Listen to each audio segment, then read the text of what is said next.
नमस्कार दोस्तों। तो जैसा कि पिछले वीडियो में हमने आप लोगों से वादा किया था कि कुछ नए विश्लेषण वाले तथ्य के साथ अगले वीडियो में फिर आपसे मुलाकात होगी, फिर बात होगी। तो आज का टॉपिक बड़ा ही यूनिक और बहुत ही अच्छा टॉपिक है। इस टॉपिक का नाम है बातचीत। अगर अंग्रेजी में बोलें बिजनेस पर्सपेक्टिव से तो डिप्लोमेसी भी लोग बोलते हैं। इसको हम कई तरह के एग्जाम्पल से इस चीज़ को समझेंगे और जीवन में इस चीज़ को समझने की कोशिश करेंगे कि इसका क्या इम्पोर्टेंस है, और प्रॉब्लम्स के साथ इस चीज़ को समझने की कोशिश करेंगे। तो सबसे पहले हम अपने आस पड़ोस की प्रॉब्लम को ही लेकर समझने की कोशिश करते हैं। बातचीत एक ऐसी चीज़ है जो किसी भी दो परिवारों के बीच में, परिवार के ही आपस सदस्यों के बीच में, पास पड़ोस से, इवन जिससे आपकी दुश्मनी है उससे भी आप लोगों के बीच जो मनमुटाव है, जो विषाद है, ये सब मिट जाते हैं। एक बार आप बात करके तो देखिए। अगर किसी से बातचीत होती रहती है ना, उससे संबंध आपके खराब होंगे ही नहीं, ये बिल्कुल तथ्य है। और किसी से खराब भी है, अगर बातचीत स्टार्ट होती है तो जाके सही हो जाती है। बातचीत, जैसे कुछ लोग इसको गप्पे भी बोल सकते हैं कि गप्पे मार रहे हैं दोस्तों के साथ।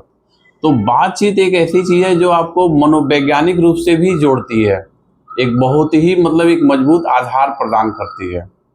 और बातचीत को अलग अलग तरीकों से लोग प्रयोग भी करते हैं। अब जैसे एक उदाहरण ले लें। बातचीत में होता क्या है कि जैसे सपोज दो लोगों के बीच में झगड़ा हुआ, तो ये अपने में बातचीत नहीं करते हैं, किसी तीसरे से बातचीत करते हैं। जबकि आप ये सोचिए कि डायरेक्ट अगर हम उस बंदे से, उस आदमी से अगर हम बात करें तो हमारा सारा झगड़ा ही खत्म हो जाए। तो बातचीत बहुत जरूरी है। एक हेल्दी बातचीत परिवार के बीच में, रिलेशन के बीच में, पास पड़ोस में, समाज में, ये होती रहनी चाहिए। समाज अविरल गति से आगे बढ़ता रहेगा। अब आते हैं दूसरी चीजों पे। आपने एक चीज देखा होगा, प्रथम विश्व युद्ध हुआ, द्वितीय विश्व युद्ध हुआ, या दुनिया के जितने भी युद्ध होते हैं, युद्ध शुरुआत हो सकता है लेकिन युद्ध से अंत नहीं हो सकता। अंत हमेशा बातचीत के टेबल पे ही होगा।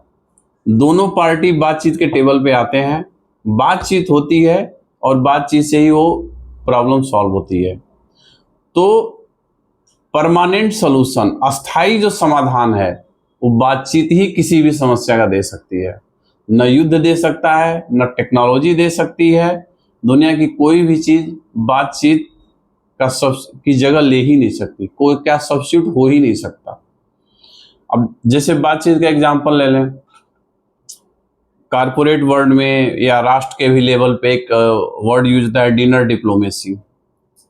लोग खाना खाते हैं, खाना खाते वक्त बातचीत करते हैं। तो बहुत से ऐसी चीजें होती हैं, जैसे डील्स होते हैं या बिजनेस डील्स होते हैं, जो कि आप डायरेक्ट अगर टेक्निकल कॉन्टेक्स्ट में एक्सप्लेनेशन करेंगे, बात करेंगे, तो वो डील साइन ही नहीं होंगी।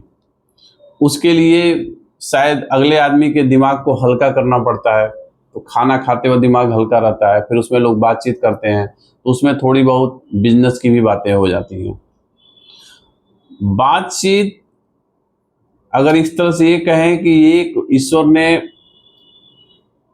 ह्यूमैनिटी को, मानव को ऐसा एक हथियार दिया है जिससे कि हर समस्या के समाधान से निकला जा सकता है।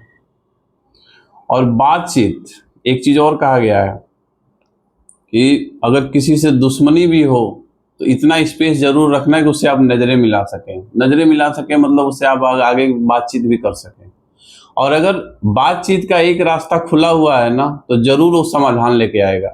इसीलिए बोला जाता है कि बातचीत कभी भी कंप्लीट तरीके से बंद नहीं करनी चाहिए। हमेशा एक ओपन विंडो होना चाहिए बातचीत के लिए, किसी भी लेवल पे, चाहे ऑफिस का लेवल हो, चाहे राष्ट्र का लेवल हो, समाज का लेवल हो, किसी भी लेवल पे हो।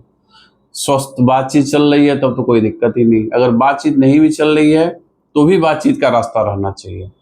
तो बातचीत एक बहुत ही जनरल टॉपिक था दोस्तों। आप लोगों ने देखा कि हम लोगों ने कई एंगल से इस चीज़ को समझने की कोशिश की कि बातचीत हमारी लाइफ में कितना ज़्यादा इम्पोर्टेंट रखता है। तो बातचीत आप अपने पास पड़ोस से, अगल बगल से हमेशा स्वस्थ बातचीत करते रहिए, खुश रहिए, और समस्याओं को इस एंगल से भी सुलझाने की कोशिश करते रहिए। नमस्ते दोस्तों।